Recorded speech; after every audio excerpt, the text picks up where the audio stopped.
COP29. So welcome. We're really grateful for the collaboration. And so thank you so much and welcome to FGCU. Thank you so much. It's great to be reporting over from Baku, Azerbaijan. And hello to everyone in the audience. Hello, professors. And hello to those in the FGCU community. We're very honored to be presenting in front of you today. I was actually told that Dr. Everham would be there, that he might want to actually introduce some of the FGCU co-hosts today. Hey, Dr. Everham. I'm really grateful that for the co-hosts, for the FGCU co-hosts. Anyway, without further ado, let's go ahead and get started. So let me go ahead and share my screen. We have a full package for all of you good folks today. We'll go ahead and start with our, actually, share my screen with sound. There we go. All right. And I'm assuming everyone can see this. So we're going to go ahead and play our introduction video.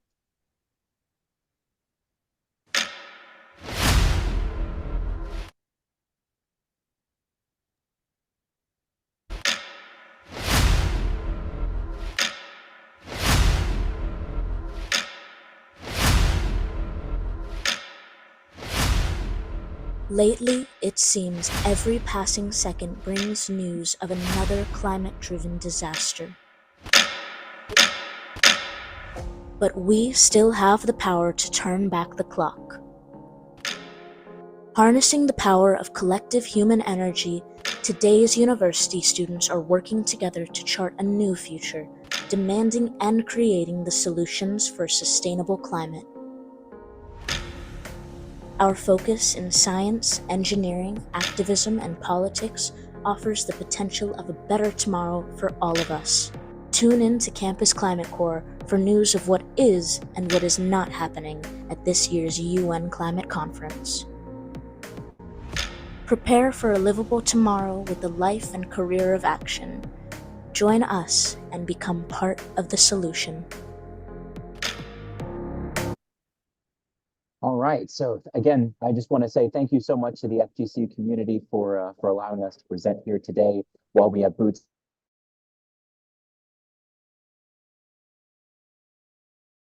The video suggests these conferences are a means of attempting to turn back the clock to avert what is going to be the penultimate disaster of our time. Actually, I just received word that the president of FGCU is in attendance, so I'm going to go ahead and turn it over to you kind folks for that introduction. All right, well, we're very excited that President Azerbaycan was able to join us today for this momentous occasion. So this is the first time we've done anything like this, and we're so pleased that you're here to welcome everyone and be part of the special day. So thank you very much. Thank you. All right. Good afternoon, everyone. Good afternoon. Oh, you can do better. All right, let me hear the excitement, Eagles. Good afternoon. That is good. You are FGCU Eagles. First of all, let me tell you how excited I am to be here. Wow. You know, my schedule was very challenging today, but I was able to make all the arrangements just to be here and give you a little bit of, opening remarks for this exciting next few days for this amazing opportunity. First of all, let me tell you this. You know that it's all about student success. What is happening right now is all about FGCU student success initiatives. So from this side of the world, you are now connected all the way to Baku and Azerbaijan. And many of you know that I know that region very well, right? I'm originally from Istanbul. So I cannot imagine how great, how great this is that you are connected, these international conversations. You know, all the way from Southwest Florida to all the way to Baku. Are you excited for that? Okay, I am. So I hope that you're gonna send me notes and the emails and telling me all about your experience. Are you gonna do that? Sure. Yes, sure. I love that. All right. Ladies and gentlemen, all day, every day, I am so impressed by our faculty and student partnerships. And one thing is that I see on the screen, we have a lot of partners right here. Hello, everyone. I hope that you're seeing me. I'm just not looking, okay, the camera is here, so I can do that. That's wonderful. And also, I want to thank Dr. Abraham, who really made sure that my schedule is upside down so I can be here today. You're welcome. So this is surely a faculty student partnership in many different ways. And to me, this is part of our internationalization opportunities across the campus. We're not only having conversations internally here, but we are opening our doors to the world as we are seeing a lot of changes. On the way this morning, I was listening to WGCU, right? You're doing the same thing, right? On the way, when you're driving, you're tuning yourself to WGCU. And I was getting all the briefings about what is happening through the climate change conference and all the conversations. How across the nations we are talking about responses to the countries where we are going through a lot of even natural disasters, a lot of conversations related to energy, a lot of conversations in many ways. I am so happy that you are integrating yourselves for those international global conversations. And as FGCU students, you're always aware of what is happening, not only in our region, not only happening in our state, not only happening in our nation, but across the world, across the nation. So I am just so happy to be here, and I am so happy that you are joining this conference through our technology, and that is wonderful. And as always, wings up and go Eagles. All right. Should I pass the microphone to you, or should I pass it to you? All right.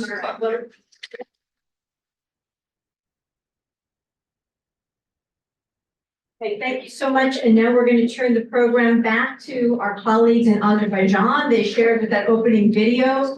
And now we would like to hear more about their experiences and what they're discovering through this COP29 conference.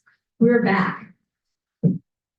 All right, that was a fantastic mini presentation by the FGCU president, and we're so again incredibly grateful that she came to speak, and that all of you are here in attendance today.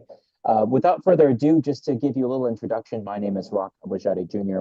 I completed my master's degree at the University of Florida with a specialization in climate science. My research was in carbon farming. And I'm over here at COP29 to represent not just Campus Climate Corps, but a consortium of university student organizations all over the United States, which coincidentally is the topic of the next speaker in our conference, or our mini conference here, Dr. John Capice. John, would you like to go ahead and take it over? Don't forget to unmute yourself.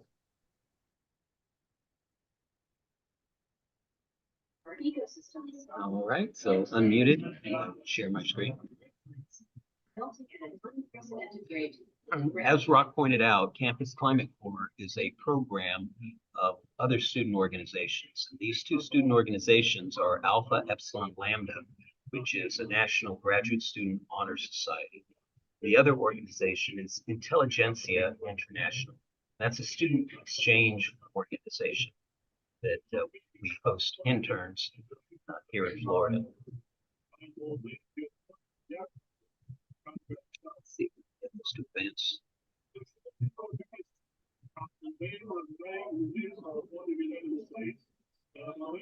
We began attending the UN climate conferences in 2015 in Paris. And it was an amazing event in that preceding the gathering of the diplomats called Conference of Parties, or COP, they held a Conference of Youth, COY. And that event was attended by over 3,000 students from France and around the world. And we had a team there with a nice exhibit.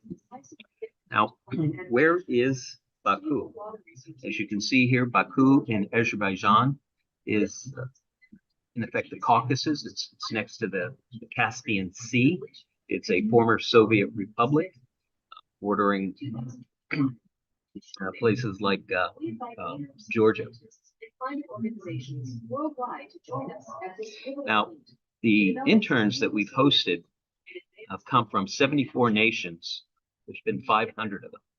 And we began in 1989 to 1991 hosting Soviet officials before the Soviet Union dissolved. And back then we were called the American Soviet Cooperative Exchange, and it was organized by the National Association of Graduate Professional Students. Now they decided that they couldn't manage it on their own, so they spun it off into Intelligentsia International. And in little old LaBelle, we've hosted, as I said, 500 students. In 2015, we hosted about 20 French students, and they contributed to the organization of their conference of youth held later that year in Paris. Now, as I mentioned, the Campus Climate Corps is a project of Alpha Epsilon Lambda Graduate Student Honor Society. However, Campus Climate Corps is not limited to participation by only graduate students, undergraduates. And in fact, Rock has been attending these events since 2015 when he was 18 years old, a freshman at University of Florida. And he's continued on in leadership positions with the National Association of Graduate Students and attended climate meetings, sessions at House of Representatives with Representative Capser. Now, students around the world at these climate conferences, whenever they have the opportunity, they come out in large numbers. Now, they don't always have the opportunity.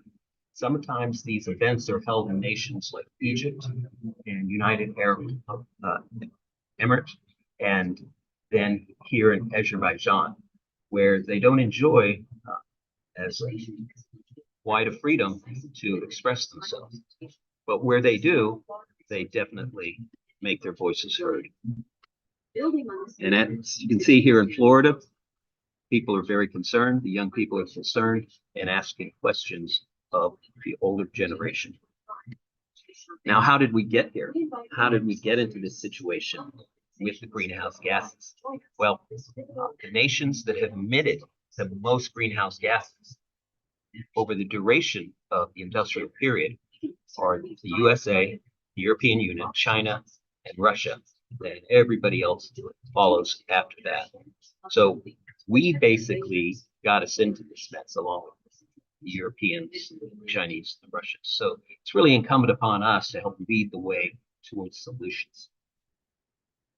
Now, while the opening video said that, you know, we focus on science and technology and political engagement, there's a role for every single student in every discipline in this addressing these climate issues. We've laid out for future events a program of both social and technical sessions to discuss the various things. So things like talking about what we're doing now, describing COP, the conference parties, and policy alternatives, governance models, religious dimensions, NGOs, student organizations, globalization, consumerism, social responses, legal implications, security implications, economic threats, jobs, and careers. And then the technical aspects, many of you are familiar with them because you're university students and you understand that many of the solutions have a technical foundation. but the implementation has absolutely social dimension that must be addressed, and is really a limiting factor. Technology is not really limiting, except relative to economics and political. Now, the last time we faced a challenge as serious as climate change was, in effect, World War II. And what was our national response to that war? Well, we elevated our spending on overcoming that adversity by spending, on average, about a third of our GDP. If you translated that to the current US GDP, that would be over $7 trillion a year. But our current spending is well under 1 trillion. Maybe it reaches 500 billion. So we have a long way to go to demonstrate taking this seriously. Now, an important aspect of it is research and development.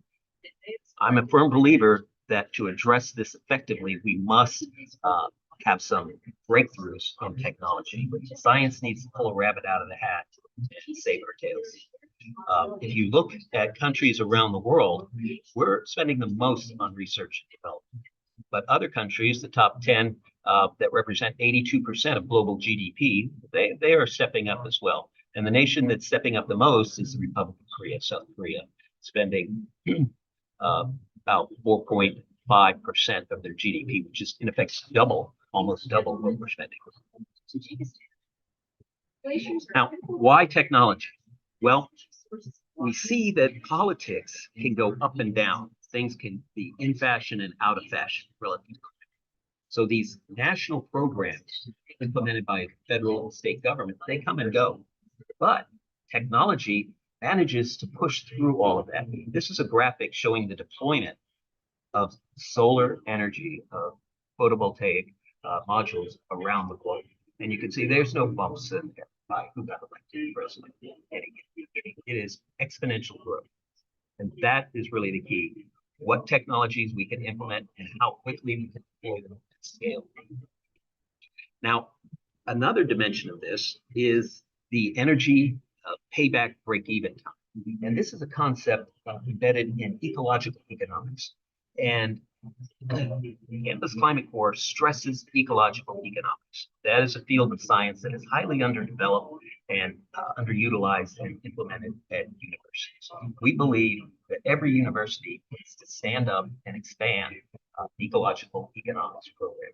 Now, as technology develops, like photovoltaic cells, the energy payback, how many years you have to operate the solar cell before you recover the energy that went into producing it at the front end. Back in 1996, that energy payback time was about 10 years. Today, using the best technology, it's under 1 year. However, we're not implementing the best technology globally because once somebody builds a factory, they want to exploit it to the maximum profit ability that they can. So we need to have a situation where we can retire factories and technologies that are no longer energy effective. Now, when you look at these numbers, combine this energy payback time with the deployment, you get a spreadsheet like this that any one of you students could produce, I'm sure. And what it shows you is something a little surprising. All of the solar cells that have been deployed around the world up until today have done absolutely nothing for reducing greenhouse gases. That's because they have a high energy payback time based upon the technology that went into producing them. However, once you bring down that energy payback time by evolving or developing new technology, that eventually tips over and goes carbon negative very quickly. And by my estimates, the earliest possible date that this could happen is in 2027. We'll finally realize the benefits of solar technology. And life cycle assessment, energy analysis, embodied energy, some fairly sophisticated ecological economic method that I think students today in economics and engineering need to be studying. When I was a student in 1980 at the University of Florida, I had the pleasure to study under H.T. Odom, who developed this energy methodology that's utilized around the world today. And as I said, we need to hire technology, and we need to see if we can curb our consumption. Consumption can take the form of our presence here in Azerbaijan. Flying here is a big carbon impact. But by sharing this information with you through digital technologies, that has an impact of maybe 5% of being here in person, maybe 5%. So by sharing this information with you, we help offset, we allow you to participate in this dynamic and offset some of our carbon impacts. So you're university students, you're at premier universities in our state. Every one of these universities has an important role to play in solving climate issues. Thank you. To develop sustainable solutions. Thank you so much, John. We'll go ahead and just mute you real quick. Anyway, yes, it's an excellent presentation that really does go to show just how important student involvement is at this international level. After all, the events taking place here at this conference are writing your futures. And your participation in these events through broadcasts like ours is one way for you to be an activist. Even though you're in far off Florida, these events taking place in Baku, you still have a chance, or you do have a chance now, to involve yourself in these events. And this does come after news of this year, 2024, being the first year to be on average above 1.5 degrees Celsius. This, you will remember, in Paris in 2015, that was supposed to be the year that everybody came together to limit global warming to 1.5 degrees Celsius, and here we are blowing past it. It has never been more important to participate in these events, no matter where you are, as these are literally writing your future. Okay, next we're going to go into a small presentation here. I know we're running a little short on time, but we wanted to go over what is the COP conference, what is the United Nations Framework Convention on Climate Change, and why should you care about it? So the organization that puts together these events, these conference of parties, right, is called the UNFCCC, or the United Nations Framework Convention on Climate Change. Created in 1992, the idea was to stabilize greenhouse gas concentrations at a level that would prevent dangerous anthropogenic interference with the climate system. So the job is just not to kill us, or to prevent us from getting to the end zone. So the Conference of Parties, or COP, is something that we'll talk about. We'll also talk about who are the main parties to these events and what usually takes place during a COP.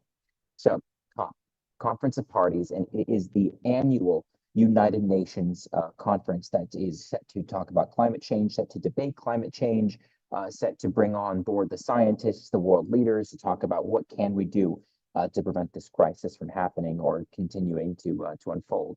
That involves a lot of negotiations, activism, and the commitments and strengthening of something called NDCs, which we'll get into in just a bit. As I mentioned a few minutes ago, one of the biggest COP conferences ever was in Paris in 2015. It was COP29. This was the largest one, I believe, since Copenhagen that had happened before, and it was celebrated internationally as the penultimate conference that brought countries together, nations together. It solved border divisions. It went into depth on how we're going to solve the climate crisis. And most importantly, it set forth the idea that we must limit global warming to 1.5 degrees, or anything beyond that is going to be extremely dangerous for humanity, for our living conditions, standards, quality of food and water, etc.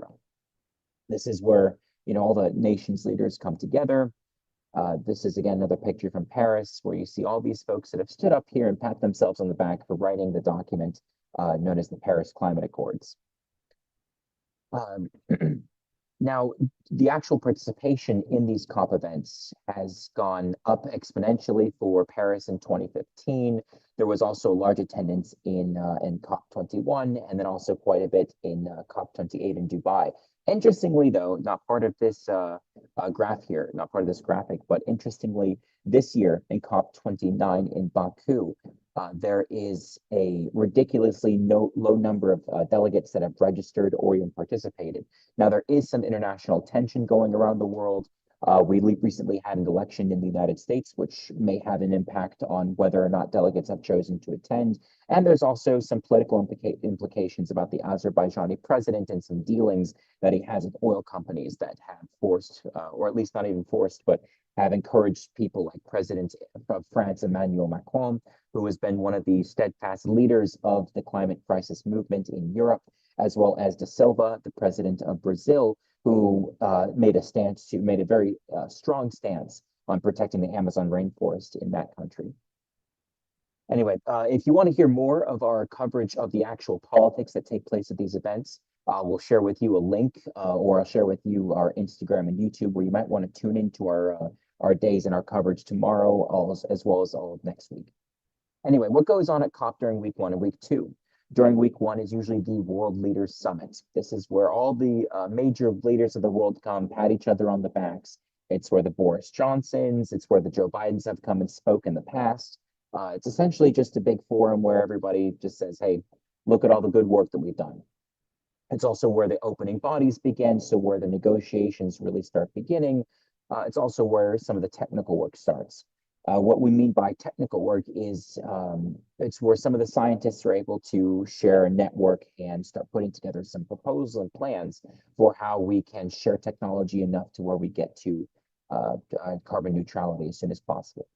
During week 2 is some of the more political issues. So as I don't know if any of you may not understand, or may know of this, but in Ethiopia or Egypt has a big and long-standing dispute with Ethiopia. The Nile River, which runs through Egypt, doesn't exactly originate in Ethiopia, but Ethiopia has dammed quite a bit of the Nile River. So these COP conferences are an excellent opportunity for countries like that to come together and have negotiations on damming of rivers, on food exchange and insecurity, also as well as technology sharing, etc. And there's also a lot of last minute deals that take place during the second week. So a lot of developing nations like those in Africa who have a very correct position of telling a lot of Western nations, developed nations, that, hey, you had your chance to industrialize. You already emitted all of this carbon. So now it's our chance to industrialize, to make a better life for our people. So how can you share technology with us so that we get to skip the intense carbon industrialization that prevents us from emitting all of this carbon into the atmosphere? So they essentially want access to technology, access to funds to help them industrialize in a way that is not very carbon intensive. Each day at COP, there is a theme for, like, for example, the green global transition, which took place today. Tomorrow will be collaborative climate action for a sustainable world, etc. So there's essentially a big theme that takes place here every single day. Now, I discussed something called NDCs earlier. What are they?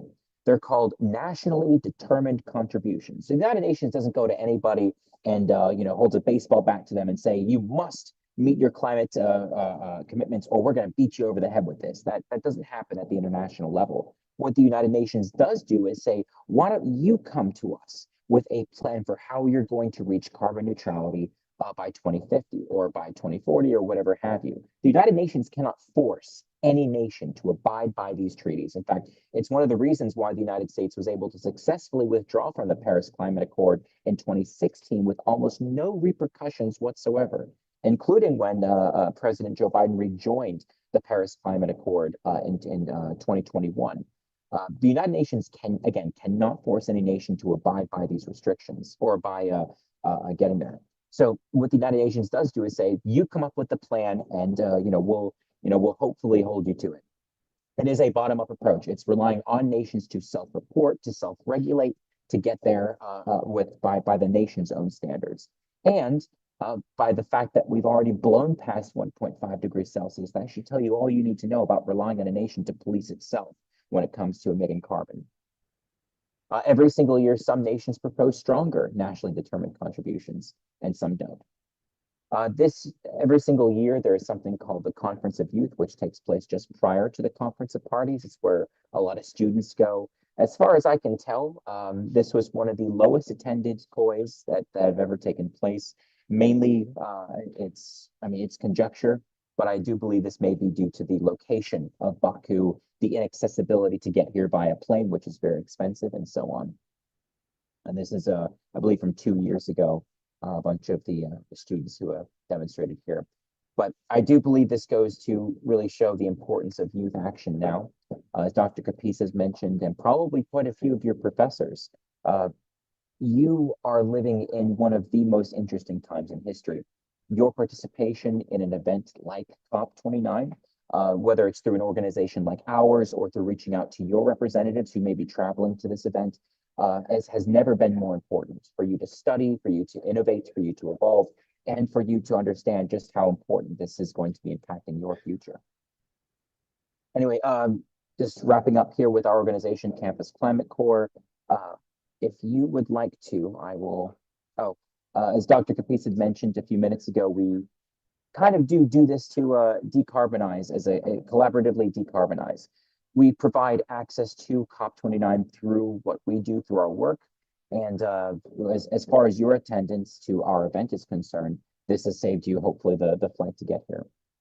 Anyway, skipping through because we're a little short on time, I do always like to leave, or at least leave this graphic as part of my ending, my conclusion. This is the different futures that lie ahead, and it's incredibly important that you get involved wherever you can. If you're interested in joining, or at the very least interested in following along with our program, our Instagram is at campus.climatecorps. Our YouTube, where we go live we're going live on Instagram and YouTube every single day. There's also YouTube, Campus Climate Corps. And if you're interested in joining or have any questions about what's going on at COP29, please feel free to share. Please send me an email, rock@campusclimatecorps.org. Keep in mind that a lot of what we do over here is based on some of the feedback that we get from folks like you, from students like you. If you want us to cover a certain topic, if you want us to cover a certain presentation or to answer some questions, a lot of times we can actually put the time together to answer that during one of our live daily briefings. Anyway, thank you so much for listening to my presentation. And now I'm actually going to turn it over to Michael, who's actually going to show you some photography and some visuals about what's taking place over at COP29 in Baku, Azerbaijan. Thank you, Rock, for the floor. Let me share my screen, and I will show the audience about 20, 30 photos that I took, not just at this COP, but I took in previous 9 COPs. This is my COP number 9, so I don't want to say that it's a routine for me, but because every single COP is somehow different. This would be an image of the main entrance to COP29 in Baku. It's a huge event. When I came to my first COP, I was impressed by the size, because as Rok mentioned, there is a very different number of people coming to each COP. It can be something between 20 to 90,000 people every year. Last year in Dubai, there was about 90,000 people. I want to show you some things that I have seen in the past COPs, and what remains the same and what's new. In Baku, what impressed me is the number of volunteers at this COP. There are not tens, there are hundreds, maybe even thousands of young people, students, most of them speaking very good English and very, very helpful, showing you how to get here, how to get there. Every time I don't know where to go, I'll just ask one of the volunteers and they know. That's very, very impressive. And once these volunteers navigate you somewhere, you usually walk through corridors that look like this, and they are full of people. And let me tell you, the people are from all over the world. I mean, literally from every corner of this world, there is somebody here. Let me show you some of the images, how the rooms where COP takes place, how they look like. This is an example of a typical meeting room, or they call it MR. It's a space where there is a few people sitting in the front and just organizing this specific event. And it might sound a little rude, but when I'm tired and just super busy and I just need to sit down and relax a bit, I go to one of these meeting rooms, because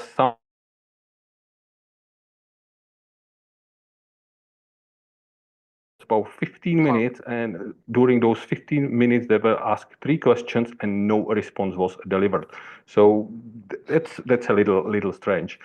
Where some action takes place are these informational booths, because you can walk through the corridors and there are these informational booths, and there are tens of them, often full of young people, full of energy and eager to share their knowledge or their research.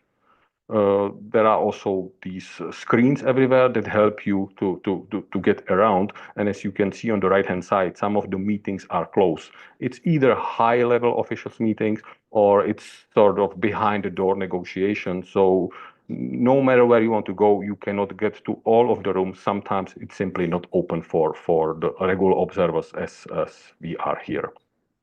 Now, this would be an example of one of the corridors in front of the plenaries, and that's probably the images you can see on TV when the politicians or high officials come out of the plenaries and they just and are asked by the media what was discussed, what happened. And sometimes it gets pretty tense. So you can see in the left bottom corner there is also the UN security, and often there is a lot of security because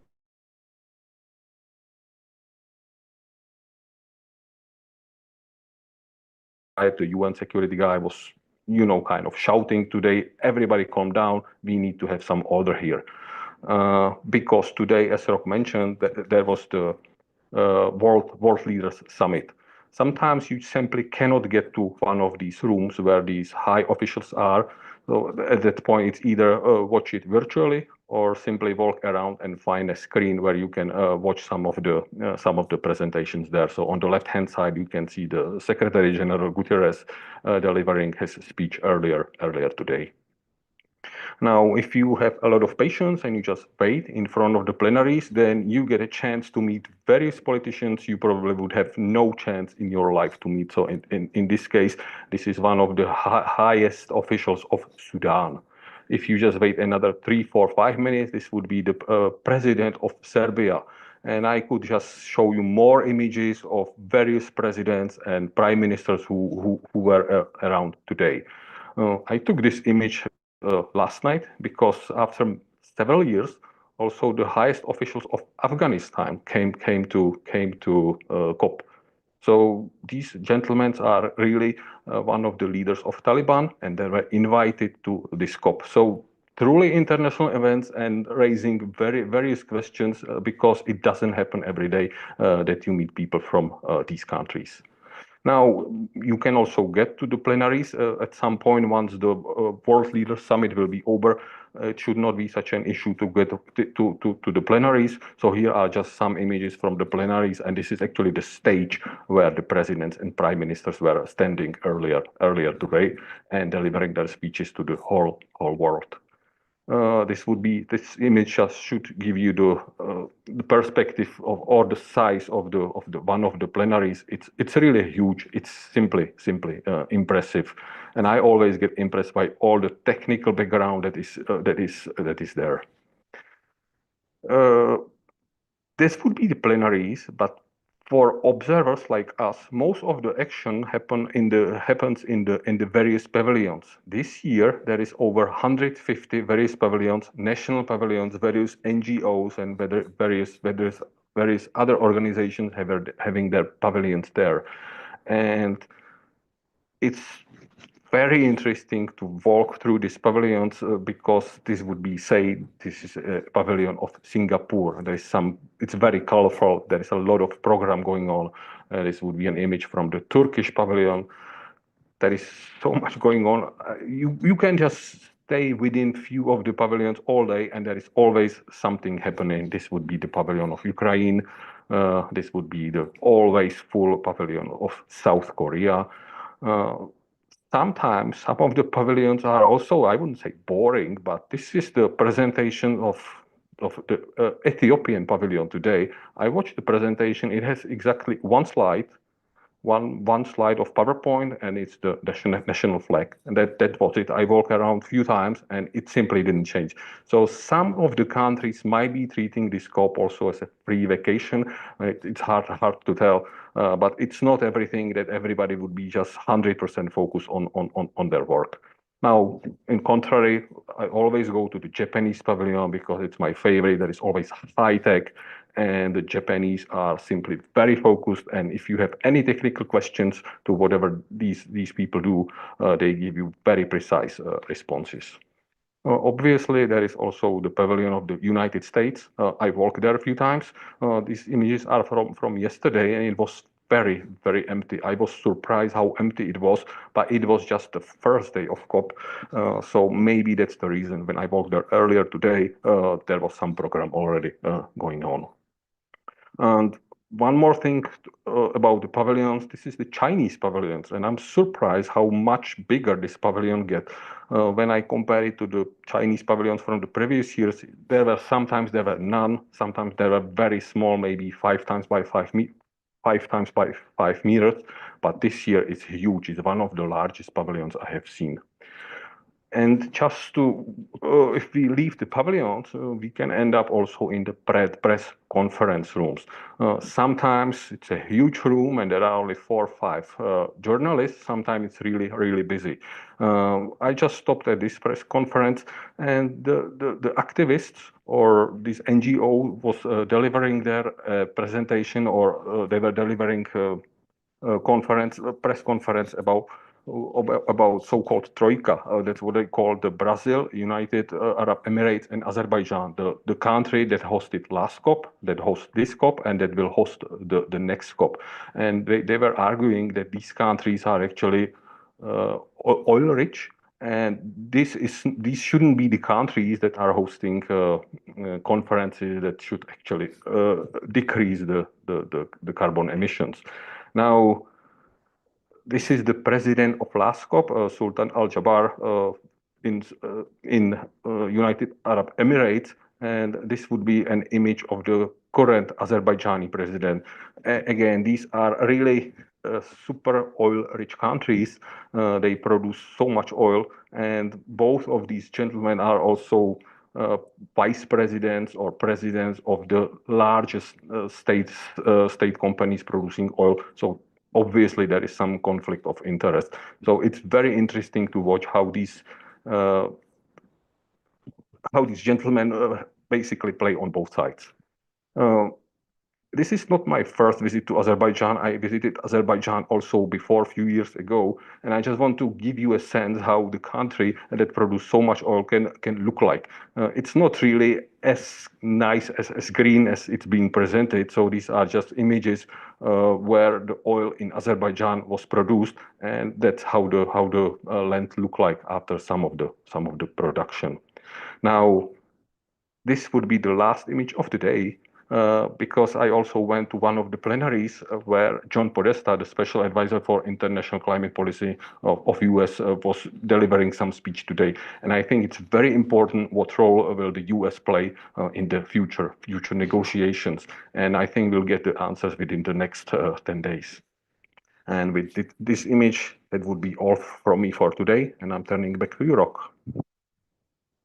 Wonderful. Thank you as always, Michael, for showcasing to all of our folks watching some of the pictures so they can so you can paint the picture in their heads about what's actually taking place here. Finally, for our final speaker for our Campus Climate Corps broadcast, I'm going to turn it over to Matthew Hill, who is an undergrad at the University of Florida and is attending COP29 for the first time. Matthew, to let you take it away. All right. Hello, everyone. It is so awesome to speak to all of you today. As Rock said, my name is Matthew. I'm a second-year student at the University of Florida, and this is my first conference of the parties.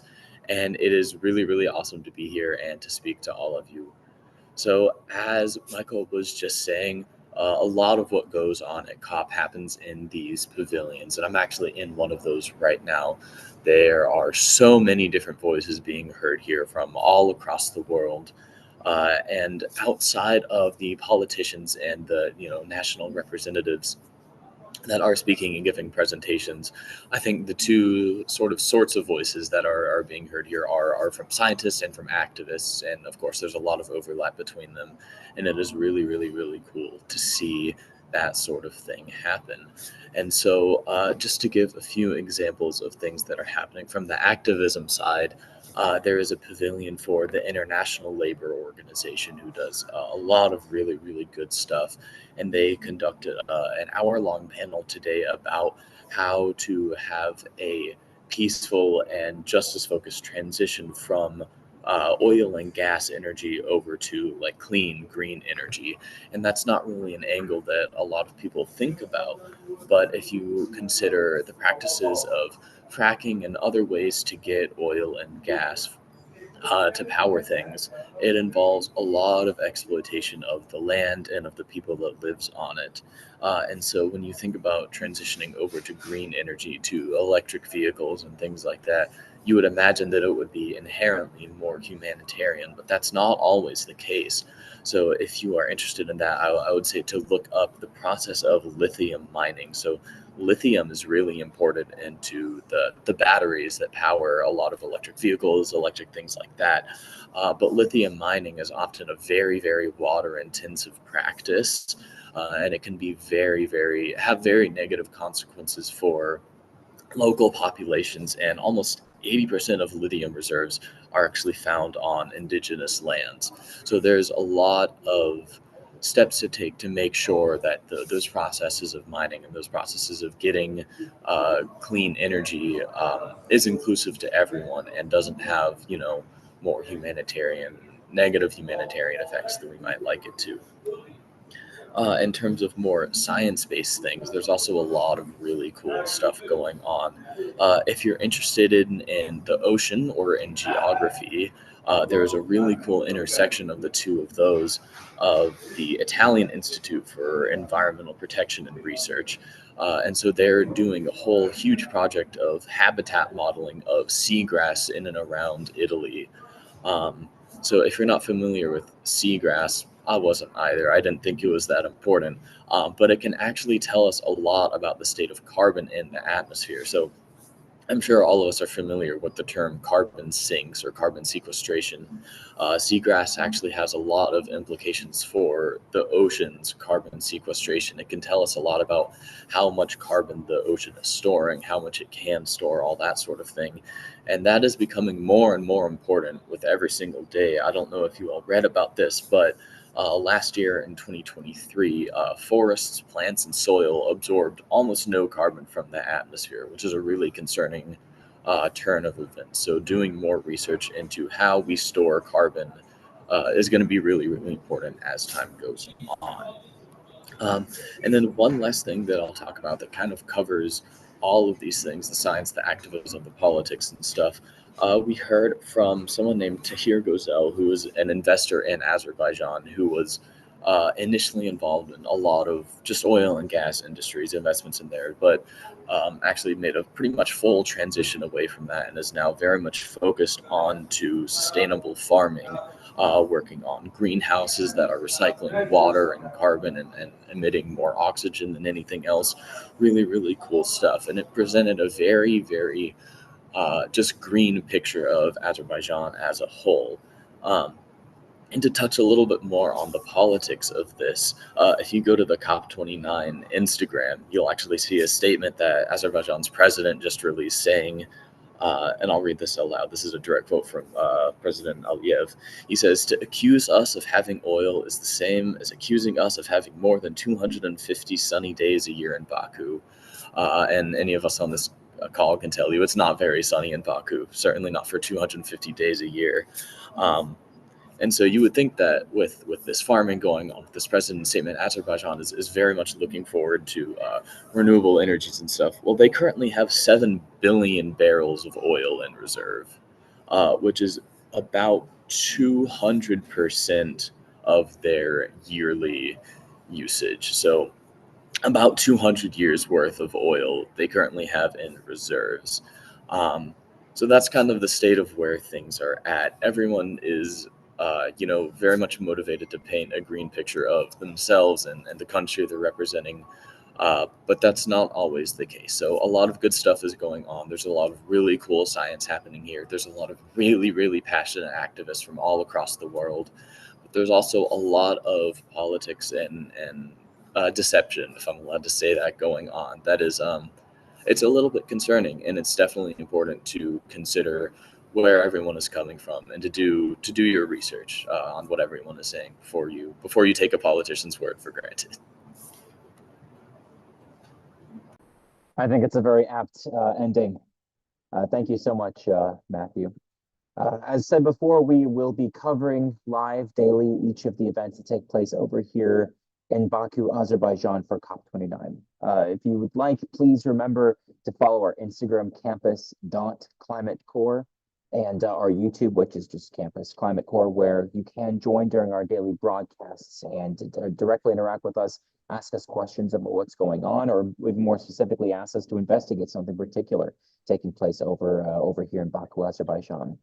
But for the moment, we are incredibly grateful to our to the co-hosts over in FGCU. Thank you so much for allowing us to present, and we wish you the best with the rest of your events taking place today. And like I said, we'll be live every other day of this week. So I'll turn it back over to you folks. Thank you. Thank you so much. Can we give them a big round of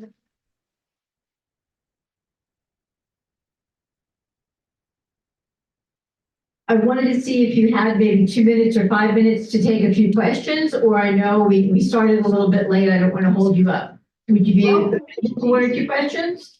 Glaciers are critical climate Yes. regulators. Sure, and essential go ahead. sources So was there any questions that you wanted to ask of any of the speakers? I know that our classes usually run 12 to 1:15, so we'd be able to get to class on time. I have a question there. Okay, very good.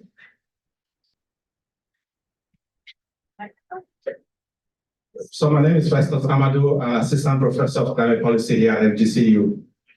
The burning question I have is, how are the COP funded? How are the annual meetings funded? I know we know the NDCs, their nationally determined contributions that come to, but how are individuals and corporations or groups that attend, how are they funded? Thank you. Okay, so COP is funded by most primarily by the United Nations. Typically, what a country will do in order to host one of these events is they will set forth two ways. So one is usually they will bid for either the lowest price or the highest commitment of local funds to help host the event. But also they will negotiate with the United Nations for some funds in order to actually host these events. So the actual Conference of Parties is directly funded by the United Nations Framework Convention on Climate Change, or the UNFCCC, which is a direct organization of the United Nations. So the long and short of it is the United Nations with some participation on the local level by the local government hosting the event. And nations that have pavilions, they pay a pretty penny for these pavilions, $50,000. And when you do the math with the 180 these pavilions, you can see that delivers quite a chunk of change. Any other questions? Thank you very much. Were there any other closing questions? It looks, yes, one more.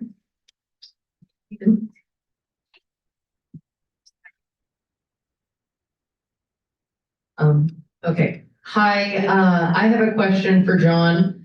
So you talked earlier about the nationally determined contributions not really being effective as tools of actually getting nations to, oh, how did I for this? Oh, gotcha. Nationally determined contributions not being effective for nations to actually stick with what they've been doing. Have any more solutions been brought up at the conference? Well, one of the solutions that dates back many years is a carbon tax, or a carbon fee and dividend, which is revenue neutral to the American population. So by putting a price on carbon, you can help drive the economy towards carbon neutral. The agreements, however, will not achieve that goal. Rock had actually more to say about the NDCs. Right. So the NDCs are the penultimate way to actually get nations to adopt any of these carbon neutrality goals. Now, it has been suggested in the international community before that ways in which we can sort of nudge nations towards that direction are tariffs and taxes on nations, or even as far as embargoes on nations that aren't meeting their climate goals. So again, with the NDCs, the United Nations can't exactly enforce any of that, any of their agendas. They can ask the nation to come up with an NDC, and the nation can come up with the NDC, but the nation doesn't exactly have to fulfill it. There's no actual, there's no stick to the carrot and the stick when it comes to the NDCs. Now, again, the one of the sticks part of that analogy really could be a bunch of nations that are advancing towards their 2050 goals can decide to embargo or can decide to put some trade pressure on nations not fulfilling their NDCs. And that really has been the only major, I suppose, the most prominent opposite, or the most prominent way that we can actually enforce our NDC goals would just be through trade pressure. There has luckily been no discussion of anything like armed conflict or anything of that nature. We would really prefer not to get to that level. And any other questions? No, I think that's going to conclude this portion of today's program. I'm grateful we packed the room more than we even expected, and your presentations were fascinating. It was really amazing to see from the different perspectives the things that you've been involved in and what you've seen. And I think it gives a lot of us a sense of what's happening and how this is being addressed at the global level. So I thank you so much for your support and putting all of this together, John. We've been at this since June. I greatly appreciate all that you've done to bring this event to our campus community. We're really grateful. So how about one more big round of applause?